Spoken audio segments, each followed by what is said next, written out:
Imagine spending 2 solid years of your life building a digital empire, only to wake up at 4 a.m., check your phone with bleary eyes, and realize you've been abruptly evicted by a cold line of automated code. A script written by a 22-year-old engineer in Silicon Valley who doesn't know you exist, has never seen your face, and was likely eating a free corporate snack while writing the algorithm that destroyed your livelihood. There is no warning email. There is no human support agent in an offshore call center for you to scream at. There isn't even a generic feedback form. Just a sterile, grey box that states, with terrifying bureaucratic simplicity, your account has been permanently suspended. This is exactly what happened to Clavicular, one of the most polarizing, bizarre figures in the internet's weirdest subculture. Now, if you came here for typical, low-tier creator drama, you're in the wrong place. I don't care about his personal life, his daily routines, or his pathetic internet feuds with other faceless accounts. They are, frankly, exhausting to track and fundamentally meaningless. What I do care about is the invisible, cold-blooded software architecture that wiped him off the face of the internet in less than 3 seconds. Because once you understand how the modern trust and safety pipeline actually works, you'll realize that every creator you watch, every influencer you follow, is basically just a digital squatter living on borrowed land. And the landlord is a massive, unfeeling machine that's perpetually hungry for ad revenue, entirely indifferent to your feelings, your hard work, or your existence.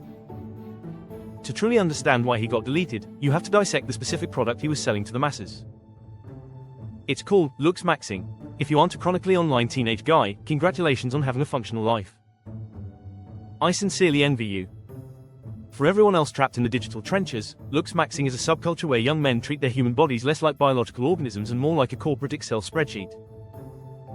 They optimize everything with mathematical rigidity, jawlines, posture, skin elasticity, sleep cycles, and apparently, bone structure. It's essentially McKinsey-style corporate consulting, but applied directly to your face. And right at the dead center of this strange movement was Clavicular, a guy literally named after a collarbone. Let that sink in for a moment. He named his entire digital persona after a piece of skeletal anatomy. He wasn't just posting casual weekend vlogs or telling funny stories.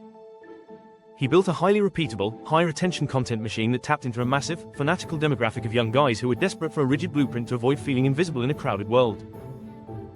His engagement metrics were, by any standard, absolutely insane. We're talking millions of views per upload, near-perfect watch time retention curves, and an audience fiercely ready to buy whatever supplement or routine he casually recommended. By every single metric the YouTube algorithm publicly claims to love and reward, this guy was effectively printing money. Until the exact second he wasn't. Let's look at the cold math of how he actually got caught in the gears. It's not personal, it's just arithmetic. And the arithmetic always wins. Here is the first major lie that ordinary people believe about social media platforms: they think bans are a human decision. They picture some guy named Greg sitting at a mahogany desk in California, sipping a $10 iced latte, watching a creator's video, scratching his chin, and saying, "Yeah, I don't really like this guy's vibe today. Let's ban him." Greg does not exist. Greg is a comforting myth we tell ourselves to feel safe, to believe there is a human heart beating behind the glass screen. What actually killed Clavicular's channel was an automated content moderation pipeline. And these enterprise systems are about as empathetic as an automated tax audit from a hostile collection agency. Every single second you upload a video, a highly optimized piece of software immediately breaks down your file into 3 separate, core data streams for the algorithm to digest. First, the audio transcript. It runs your voice through advanced natural language processing to flag high-risk vocabulary. If your vocabulary patterns match those of internet trolls or controversial forums, the computer silently logs a strike. Second, the thumbnail and frame analysis. This system scores the visual contrast, text density, and facial expressions to detect clickbait manipulation and sensationalism. It's judging your physical appearance and presentation style, ironically enough for a looks-maxing channel. And third, the behavioral metadata. It tracks how fast users flag your video versus how long they stay on the page. Clavicular's content lived entirely in what software engineers call a gray zone. He was making edgy, aggressive self-improvement content targeted at impressionable young men. To a living, breathing human, it's just internet culture, perhaps a bit tragic, maybe a little absurd, but ultimately harmless. To an AI classifier trained on sterile, hyper-sanitized corporate guidelines, it looks like potential radicalization, harassment, or cyberbullying. When your channel triggers enough automated flags across these 3 data streams simultaneously, you hit a hard, pre-programmed threshold. The system doesn't wait for human review or proof of intent. It doesn't ask you for your side of the story, and it doesn't offer a trial. It simply calculates the liability score, closes the circuit, and deletes the database entry. No human interaction required. The machine just takes out the trash, and on that Tuesday, you happen to be the trash. But let's go a layer deeper into the machine. Why are tech platforms so utterly terrified of grey zone creators? Two simple words: brand safety. YouTube, TikTok, and Instagram are not content companies. Let's please stop pretending they care about culture or art. They do not. They are highly optimized advertising delivery vehicles. Their product isn't entertainment, it's your finite attention span, neatly packaged, categorized, and sold to Fortune 500 companies. And those Fortune 500 companies use automated middleman software developed by corporations like Integral Ad Science or Double Verify to act as digital bodyguards. These programs ensure that their multi-million-dollar ad campaigns for enterprise database software or luxury hybrid SUVs don't accidentally appear right next to a chaotic internet video explaining how to alter your bone structure with internet pseudoscience. The exact second an advertiser's automated scanner flags a creator as high risk, the ad revenue for that video completely vanishes. And when multiple advertisers pull out simultaneously, the platform stops looking at that creator as a revenue-generating asset and starts looking at them exclusively as a corporate liability. A demonetized creator is still a massive headache for a tech company. They're still hosting videos, generating bad press, and draining expensive server bandwidth. A banned creator, however, completely disappears from the balance sheet. Problem solved. It's just cold, capitalist math. The platform didn't ban Clavicular because they had a moral objection to his message. They don't have the capacity for morality. They banned him because his presence was messing with their enterprise software sponsorships. And nobody, absolutely nobody, messes with the enterprise software sponsorships.